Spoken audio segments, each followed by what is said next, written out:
Partial differentiationৰ applicationৰ এটা problem লৈছো questionত কৈছে the utility function of a consumer is u equals x squared plus y squared মানে আমাক এটা total utility function দিয়া আছে আৰু utility function টো আমি দেখা পায়ে ক'ব পাৰো যে consumer জনে দুবিধ বস্তু consume কৰে ইয়াতে কৈছে find the marginal utility of x and y also evaluate them at x equals 2 and y equals 3 মানে আমি mu of x আৰু mu of y উলিয়াব লাগে আৰু marginal utility functions দুটা উলিওৱাৰ পিছত আমি হিয়তক evaluate কৰিব লাগিব x যেতিয়া 2 হয় আৰু y যেতিয়া 3 হয় so ইয়াতে লিখি লৈছো given the total utility function u equals x squared plus y squared আমি উলিয়াব লাগে marginal utility of x অর্থাৎ mu of x marginal utility of x আমি কেনেদৰে উলিয়াম যে আমি total utility functionক differentiate কৰিম with respect to x so আমি notation দিব লাগিব del u by del x equals del by del x ইউৰ ঠাইত আমি কি লিখিব লাগিব যে x squared plus y squared ইয়াৰ derivative কি হ'ব আমি কৰি আছো with respect to x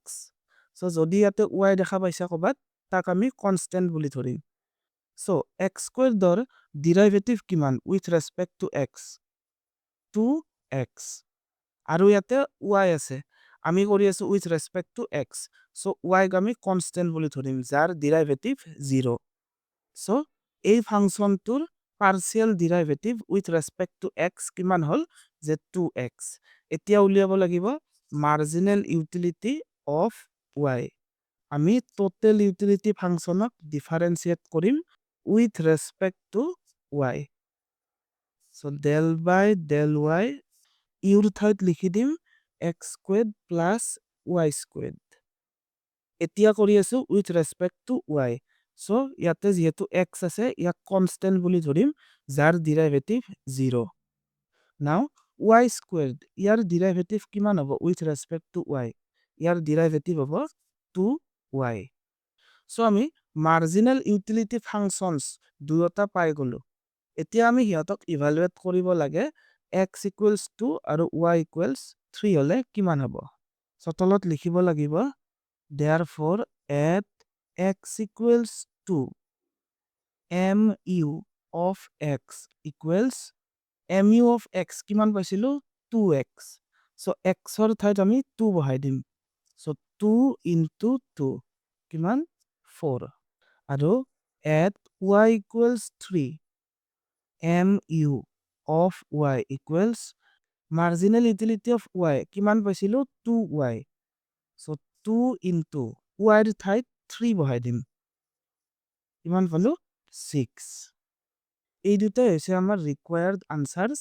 এই answer দুটাই কি বুজাইছে মই তৎক্ষণাত বুজাই দিছো প্ৰথমতে বুজাই দিছো mu of x is 4 year meaning টো যেতিয়া কনজুমাৰ জনে অলৰেডি দুটা ইউনিটস x ৰ আৰু তিনিটা ইউনিটস y ৰ কনজুম কৰি আছে দেন যদি কনজুমাৰ জনে x ৰ এটা ইউনিট বেছিকে কনজুম কৰে keeping y's consumption constant then total utility consumer জনৰ 4 utils বাঢ়ি যাব 4 utils বাঢ়ি যাব utility মেজাৰ কৰা হয় utils array again mu of y কিমান পালো যে 6 ইয়াৰ মিনিং টো কি যদি কনজুমাৰ জনে অলৰেডি দুটা x আৰু তিনিটা y কনজুম কৰি আছে আৰু তেও যদি x ৰ কনজাম্পশন কনস্ট্যান্ট ৰাখি যদি y ৰ কনজাম্পশন এটা ইউনিট বঢ়ায় তেতিয়া কনজুমাৰ জনৰ টোটাল ইউটিলিটি 6 ইউটিলস বাঢ়িব সো আজিৰ বাবে ইমানেই থ্যাংক ইউ